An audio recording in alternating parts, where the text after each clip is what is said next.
செய்தி.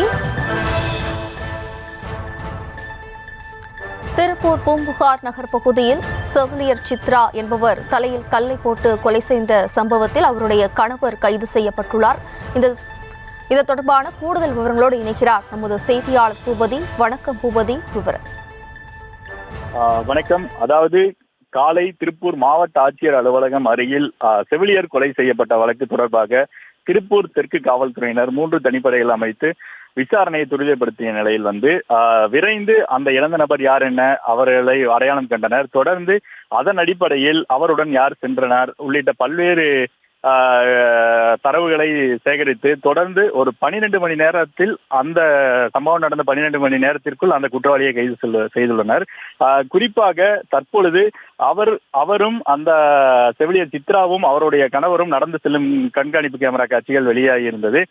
இதன் அடிப்படையில் காவல்துறையினர் தொடர்ந்து அவரை பின்தொடர்ந்த நிலையில் அவரை மதுரை அலங்காநல்லூர் பகுதியில் அவரது வீட்டில் வைத்து தற்போது தெற்கு காவல்துறையினர் கைது செய்துள்ளனர்.